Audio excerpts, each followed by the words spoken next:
So நண்பர்கள் அனைவருக்கும் வணக்கம்.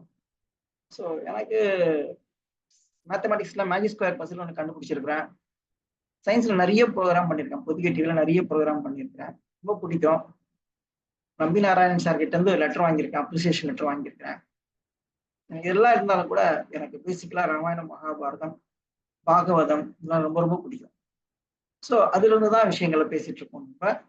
ஸோ இப்போ பாத்தீங்கன்னாக்கா இன்னைக்கு பேச போறது என்னது, நம்மளுடைய வெளியுறவுத்துறை அமைச்சர் சொன்னாரு, there are two diplomats, extraordinary diplomats in Indian culture அப்படின்ட்டு இருக்காரு.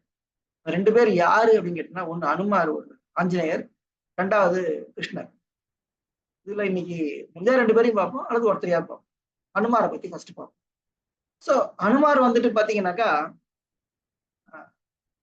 ரொம்ப இன்ட்ரெஸ்டிங் ஒரு கேரக்டர். பலத்துல பாத்தீங்கன்னாக்கா அவரை பீட் பண்றதுக்கு யாரும் கிடையாது. உத்தரகாண்டத்துல ராமரே சொல்லுவாரு, அனுமாருக்கு இருக்க தைரியத்துக்கு அருமானுக்கு இருக்கிற பலத்துக்கு அவரே வரலாமே, அவரு வராம இருக்காரு. அதாவது அனுமாருக்கு இருக்கிற பலம் அவ்வளவு பெரிய பலம்.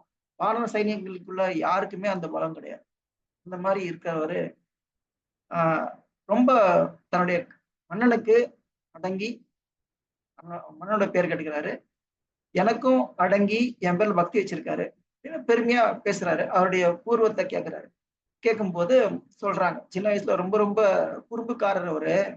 ஒரு நாள் சூரியன் வந்துட்டு உதிக்கும் போது பார்த்தாக்கா அது ஒரு பெரிய பழம் போல இருக்குன்னு நினைச்சுட்டு தாவி போய் சூரியனை பிடிக்க போயிட்டாரு. அப்போ இந்திரன் வந்துட்டு தடுக்கவே கீழே மூர்ச்சித்து கீழே விழுந்தார்.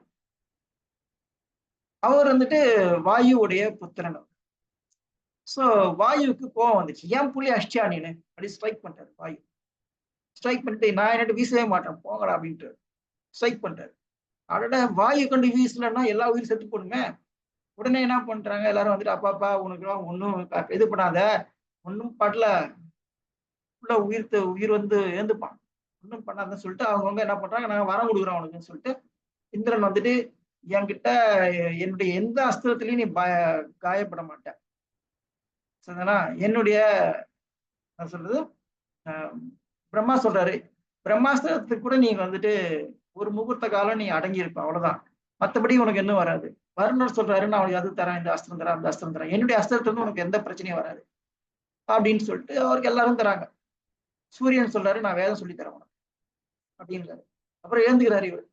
ஆனா ஒண்ணுன்னு சொல்லிடுறாங்க, உனக்கு இருக்கிற அபரிமிதமான பலம் வந்துட்டு ரொம்ப ஜாஸ்தி இருக்குது, அதனால நீ இந்த பலத்தை வந்துட்டு ஒரு டைம் வர வரைக்கும் நீ மறந்துடணும். அந்த டைம் வரும்போது உன் பலத்தை யாராவது ரிமைண்ட் பண்ணாக்கா, உனக்கு ஞாபகப்படுத்தினாக்கா அந்த பலம் திரும்பி வந்துடும் அப்படின்னு சொல்லி அவர் குறும்பு கொஞ்சம் அடக்கி வச்சாங்க கொஞ்ச நாளத்துக்கு.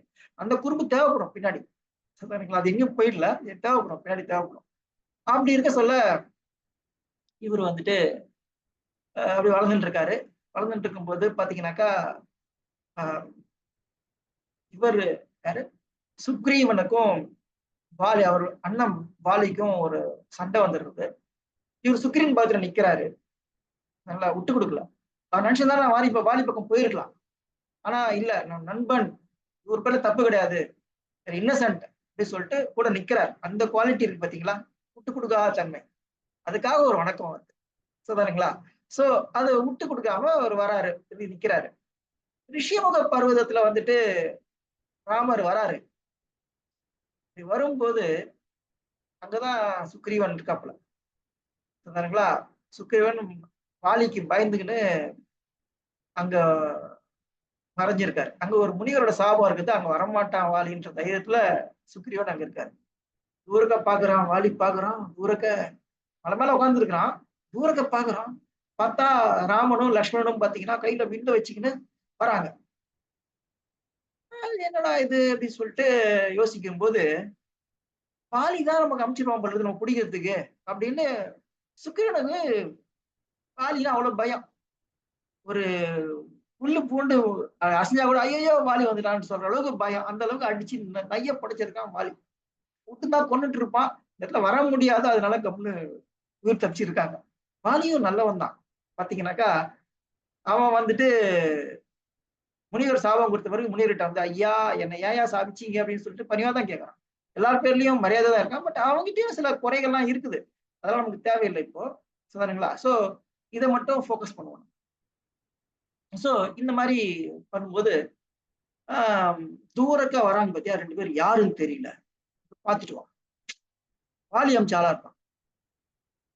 ஹனுமார் சொல்றாரு, அவங்கள பார்த்தா நமக்கு கெடுதல் செய்ய வர மாரி தெரியலையே. நீ ஏன் எல்லாத்துக்கும் வாலி வாலின்னு அவன் பேர சொல்லின்னு இருக்கிற? உனக்கு தெரியாது அதெல்லாம். சுக்ரீவன் சொல்றான். உனக்கு தெரியாது.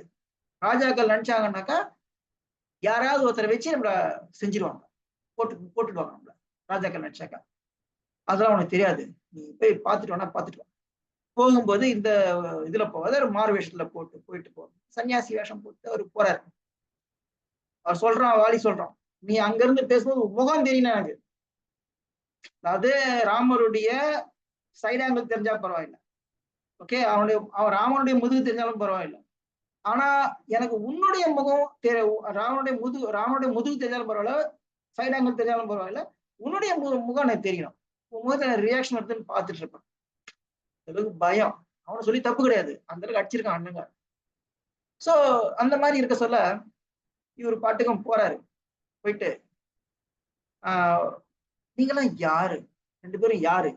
இந்த இடத்துக்கு புதுசா இருக்கீங்க நீங்க. யாரு நீங்க? ஏதோ ஒரு பிரஷியஸ் விலை மதிப்பற்ற ஏதோ ஒண்ணு தொலைத்தா மாதிரி இருக்கீங்க. உங்க தோல்லாம் பாத்தீங்கன்னாக்கா காயம் பட்டிருக்குது. அது பெரிய மாவீரர்களுக்கு தான் இந்த மாதிரி எல்லாம் காயம் பட்டிருக்கிறோம். நல்ல ஒரு ஸ்ட்ராங்கா இருக்கீங்க. அப்படி உங்களை பார்த்தா சாதாரணமா மனுஷன் மாதிரி தெரியல. மர உரி தரிச்சிருக்கீங்க. இது உங்களுக்குரிய லட்சணம் கிடையாது. உங்களுக்குரிய உடை கிடையாது. ராஜ லட்சணம் இருக்கு உங்களுக்கு. அப்ப ஏன் நீங்க இங்க காட்டுக்கு வந்தீங்க? அப்படின்னு சொல்லிட்டு கேட்டுட்டே வரோம். யாரு கேட்டே வர்றாரு? ஹனுமார் கேட்டு வர்றாரு. ராமன் செம ஷூட் கேரக்டர். அவன் வந்து டைரக்டா பேச முடியாது. இருந்தாலும் அவன் ராஜா. நாட்டுல இருந்தாலும் அவன் ராஜா. அவன் என்ன பண்றான்? அவன் தம்பிகிட்ட சொல்றான், டேய் லக்ஷ்மணா, இவன் பாருடா, ஒரு வார்த்தை கரெக்டான வார்த்தை போடுறான். ஒவ்வொரு வார்த்தையும் கரெக்டா வந்து விழுது. இந்த வியாகரணம், அதாவது கிராமர்ல, சான்ஸ்கிரிட் கிராமர்ல அந்த அளவுக்கு பாண்டித்யம் இல்லாத ஒருத்தன், ரிக்வேதம், எஜுர்வேதம், சாமவேதம் மூணுத்தையும் கரை காணாத ஒருத்தன் இந்த மாதிரி குற்றமற்ற சொற்களை கொண்டு பேசவே முடியாதுடா. இது அவனுக்கு உரிய உருவம் கிடையாது. இவன் யார் என்று கேட்டு சொல்வாயா. பாக்குறான், அனுமார் பேசுறதை கேட்கிறான், கேட்டுட்டு இப்படி சொல்றான். சொன்ன உடனே அவன் வந்துட்டு நீ யாரு அப்படின்னு கேட்கறான். கேட்ட உடனே நான் அனுமார் நானு அப்படி சொல்லி அப்புறம் சுக்ரீவன் கிட்ட கூட்டு போறாங்க. 2 பேருக்கும் நட்பு ஏற்படுத்துறான். அந்த மாதிரி போயிட்டு இருக்குது. அதே போல பாத்தீங்கன்னாக்கா சீதை கிட்ட போறான். தூது போறான். தூது போயிட்டு சீதைய பாத்துடுறான். பார்த்துட்டு ரிட்டர்ன் வரான். அவனுக்கு ஒரு டைம் வச்சிருக்காரு. ராமர் டைம் வச்சிருக்காரு. 30 நாளைக்குள்ள ஒவ்வொருத்தரும் 4 திசைக்கும் அனுப்புறான். ஆளுங்க அனுப்புறான். சுக்ரீவன் ஆளு அனுப்புறான். 3 திசையில வந்துட்டாங்க. தென் திசையில இருந்து போன அங்கதான் தலைவனா கொண்டு தென் திசைக்கு போன இந்த குரூப் மட்டும் வரவே இல்லை. டிலே ஆகுது. சோ டிலே ஆக ராமனுக்கு டென்ஷன் ஆகுது. என்னப்பா ஏன் வரல. அப்போ வந்துட்டு சுக்ரீவன் சொல்றான், நீங்க எது கவலைப்படாதீங்க, டிலே ஆகுது நல்லதுதான். ஏன்னு கேட்டாக்கா அவங்க ஏதோ விஷயம் அவங்க தேடி போயிருக்காங்க. நம்ம சொன்ன டைம் மேல ஜாஸ்தியா போகுது. சோ அதனால ஒன்றும் பிரச்சனை இருக்காது. நல்ல செய்தி தான் வரும். நீ கவலைப்படாதீங்க நீங்க அப்படின்னு சுக்ரீவன் சொல்லி சமாதானப்படுத்திட்டு இருக்கான். இதுக்குள்ள போருக்கு தேவையான அத்தனை வானர்களும் வந்து சேர்ந்துட்டாங்க. வானர சேனை, கரடி சேனை எல்லாம் வந்து சேர்ந்துச்சு. சரிங்களா? இப்ப அங்க சீதையை பார்த்துறான். பார்த்துட்டு திருப்பி சீதை கிட்ட இருந்து சூடாமணி வாங்கிட்டு அவன் அங்க இருந்து இங்க வந்துட்டு இருக்கான். வரும்போது வானர்கள் சொல்றாங்க, நம்ம பெரிய சாகசம் பண்ணிருக்கோம் நம்ம எல்லாரும். நாம என்ன பண்ணலாம், மதுவனம் இருக்குதாங்க, மதுவனம். அங்க வந்துட்டு போய் இறங்கி எல்லாரும் ஒரு தடவை ரிலாக்ஸ் பண்ணிட்டு அப்புறம் போயிடலாம் அப்படின்னு உடனே அனுமார் கிட்ட கேக்குறாங்க. அனுமார் போயிட்டு அங்கதன் கிட்ட கேக்குறாரு. அங்கதான் சொல்றான், எல்லாம் பார்ட்டி தானே கேக்குறாங்க, கொடுத்துடலாம்ப்பா அப்படின்னு சொல்லிட்டு எல்லாருக்கும் பர்மிஷன் கொடுக்குறான். அங்க ததிமுகன்னு ஒருத்தன் வந்துட்டு, அதுவும் வானர சேனை தான், அவனும் சேனாபதி தான். அவன் வந்துட்டு, ஏய் யார் நீங்களும், இது வந்துட்டு சுக்ரீவ மகாராஜாவுக்கு சொந்தமானது, இங்க வர்றதுக்கு பர்மிஷன் வேணும், நீங்களாம் வராம அது பர்மிஷன் அப்படி உள்ள வரலாம், நீங்க போங்க அப்படின்னு சொல்லிட்டு விரட்டுறான். இந்த வானர சேனை எல்லாம் கேட்கற மாதிரி இல்லை.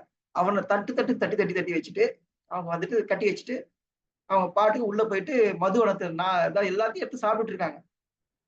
அப்புறம் கொஞ்சம் திறந்து அவுத்து விட்டுறாங்க. போடா போயிட்டு சிகரெட் சொல்ல போடா சொல்லிட்டு அனுப்பிச்சு விட்டுறாங்க. அவன் விட்டா போதுன்ட்டு அங்கிருந்து பறந்து ஓடி வரான். ஐயா சுகிரி மகாராஜா போட்டு அடி அடிச்சிட்டாங்க என்ன. அடி அடின்னு அடிச்சிட்டாங்க. உயிர் தப்பிச்சா போதுன்னு வந்துட்டேன். பாலி மகாராஜா கூட இந்த அளவுக்கு அனுபவிச்சது இல்லை மதுவனத்தை. நீங்களே இந்த அளவுக்கு அனுபவிச்சது இல்லை. இவங்க அந்த அளவுக்கு அந்தர் பண்ணிட்டாங்க அப்படின்னு சொல்லிட்டு அவன் சொல்றான். டேய் என்னடா சொன்ன ஆர்டர் போட்ட யாருடா அங்கதான் தானே சொன்னான். அங்கதான் இளவரசன்டா. அவன் பேச்சு நீ கேட்க வேண்டியதானே. நீ எதுக்கு அவன் எதிர்த்து பேசுன? போ யாரையும் மேலே கோவம் இல்ல சீக்கிரம் வர சொல்லு அப்படின்னு சொல்லிட்டு அவன் சொல்லும் போதே கூட லக்ஷ்மணன் இருக்கான். அவங்ககிட்ட சுக்ரீவன் சொல்றான் சீதா. சுக்ரீவன் தான் சொல்றது திருஷ்டா சீதான்னு சொல்லிட்டு. அனுமார் சொல்லல.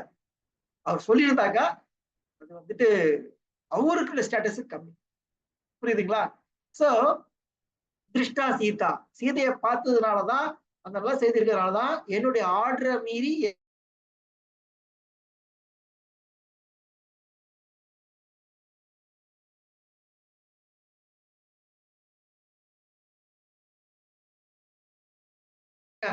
எதுவுமே ஒரு சிதியே கிடையாது.